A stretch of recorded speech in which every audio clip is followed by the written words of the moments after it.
The Hamas-controlled Gaza Health Ministry says Israeli forces have killed over 6,000 Palestinians, including 2,700 children. You've previously asked Netanyahu to minimize civilian casualties. Do these numbers say to you that he is ignoring that message? What they say to me is I have no notion that the Palestinians are telling the truth about how many people are killed.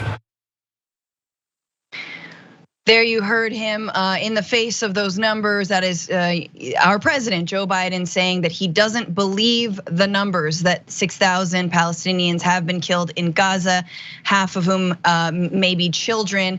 And I think the reason he probably said that was the way the question was framed. The Hamas-controlled Gaza Health Ministry, as PBS NewsHour's Laura Barron Lopez framed that question. I did just want to say that those are the numbers that international media has been relying on, but not just news outlets. However, but Human Rights Watch, Amnesty International, and to also remind everyone that Hamas is the, whether like it or not, back in 2007 elected government of Gaza. And so that territory is controlled largely by Hamas. So who else would be reporting some of these figures? Again, is that to say that every single doctor is a militant? I don't know, it depends on who you ask. But Ray, this is what we're going to talk about. This is why a lot of voters, specifically Arab and Muslim American voters, are turning on Joe Biden after coming out for him incredibly hard in 2020. But we're going to get into that. But what is your reaction to that response from the president? I mean, it's genocide denial, and I expected him to downplay because he's not going to call it a genocide. He's not going to do that, but that's what it is. It's a genocide denial, and I think you make an excellent point about how Hamas is the governing body of Gaza, and of course, most of the people who voted for them in 2006 are no longer alive because the life expectancy is so short, and half of the people in Gaza are children who could not have voted then. So, but I've seen people demand that we don't listen to any numbers, we don't listen to anything from the health ministry, from any official sources within Gaza, and that is erasing the voice of the people of Gaza. It is effectively eliminating their ability to report on the genocide that's happening to them. Because as you said it, if you like it or not, that's the governing body. And all those doctors are not militant members of Hamas. They're doctors doing their jobs, trying to save their patients' lives. And now we know 6 hospitals have been completely shut down because they can't get fuel, they don't have electricity, they're not able to treat those patients anymore. People are dying, and they're just trying to get those numbers out so that some people might listen and realize that what's going on is a genocide. So the more that elected officials, the president of the United States attempts to undermine what those numbers are, the less and less reporting we're gonna get. And with the limited electricity, the availability of getting these numbers is severely limited already. So it's so disappointing to hear that when we know how high the death toll is when we're watching a genocide be carried out in real time, and we're having the mainstream media, all of our elected officials, the Western governments all across the Western world cheerleading it on and attempting to downplay the reality of what's happening.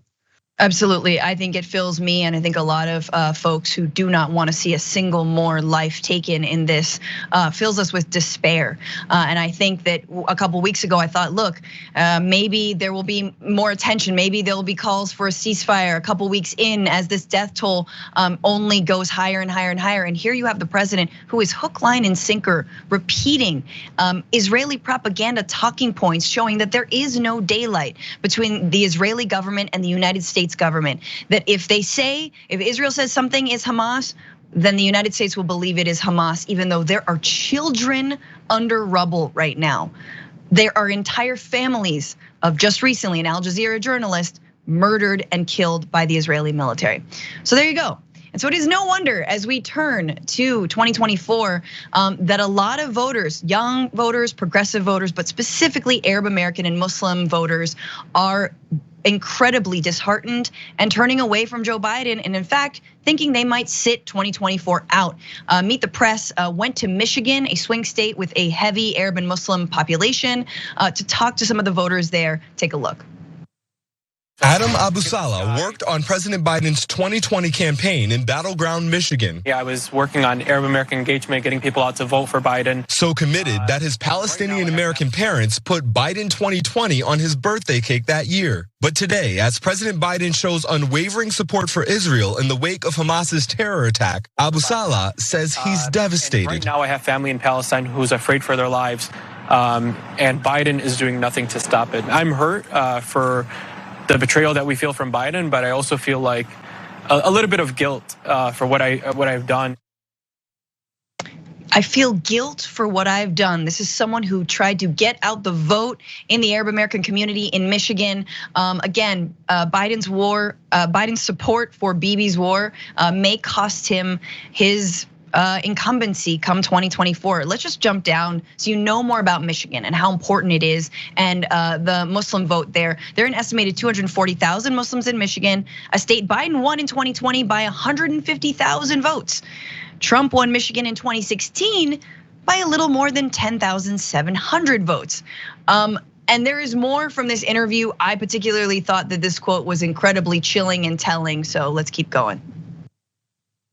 And with the civilian death toll in Gaza rising, Muslim and Arab American community leaders warned the president's re-election support in Michigan could be in jeopardy. They said that we had to save America from Donald Trump, and now we feel that we have to save Palestine from Joe Biden. We have to save Palestine from Joe Biden. I mean, those are hard-hitting words that I think the president and a lot of his advisors and his cabinet should be listening to. Council on American Islamic Relations reminded us, did the tallies of 2020, and Muslim voters came out hard for Joe Biden in that year. They voted overwhelmingly for him by 69% of those who voted, and I don't think we're going to be seeing those numbers come next year, even though we are again about a year away. The fact that we're hearing this president not call for any kind of ceasefire, not call for any kind of tempering of the rockets and the bombing, the fact that there are American civilians inside of Gaza, American citizens inside of Gaza who cannot get out, to say nothing of, again, also Israeli Americans who are still held hostage. It does not look good, and can we blame them? I wanted to kick it to you, Ray, for your thoughts. Yeah, I mean, we absolutely cannot blame these people. And I think that Mehdi Hasan made an excellent point about this topic. I'm sorry, my cat is trying to get in the shot. But he made an excellent point. He said that this is severely going to damage Biden's electoral chances with the Muslim community in Dearborn, Michigan. Huge Muslim population that the Democrats need to win in order to win the state. And that is a fundamental state for the Democrats to go on to win the presidential election. And the replies were all some sort of variation of the idiotic take that what Mehdi Hasan was actually saying was that means that these Muslim voters are going to vote for Trump. Everyone in the replies was saying some variation of, oh, so you think brown people are just going to up and vote for Trump?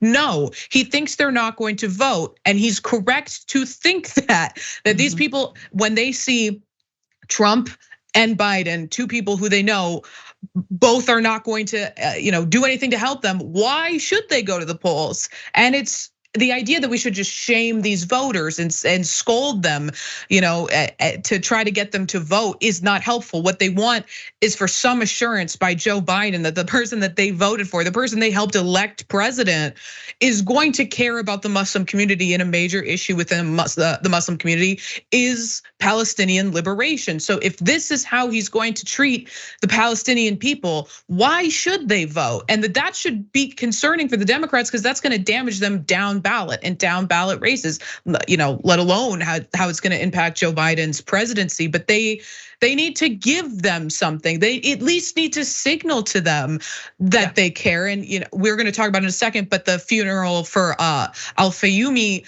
I think, was one of the worst ways they could have responded to this atrocious act of violence, of bigoted violence against a child. And it shows how little they care. Yeah, I mean, maybe we can just jump down to that because since you called it out. Look, it did take Biden 5 days to call the family of Wadea Al-Fayyoum, who is a 6-year-old Palestinian boy outside of Chicago in Plainfield, who was murdered by his landlord. Biden sent the highest-ranking Muslim member in his cabinet named Dilawar Sayed to that vigil for Wadea, and he was met like this. Take a listen.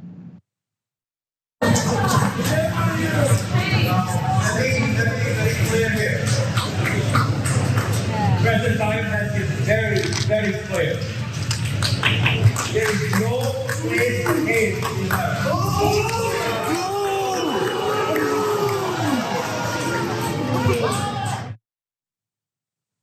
So President Biden's name is mentioned. There's one solo clap, and then someone comes out with a boo, and it spreads, and everyone starts to boo.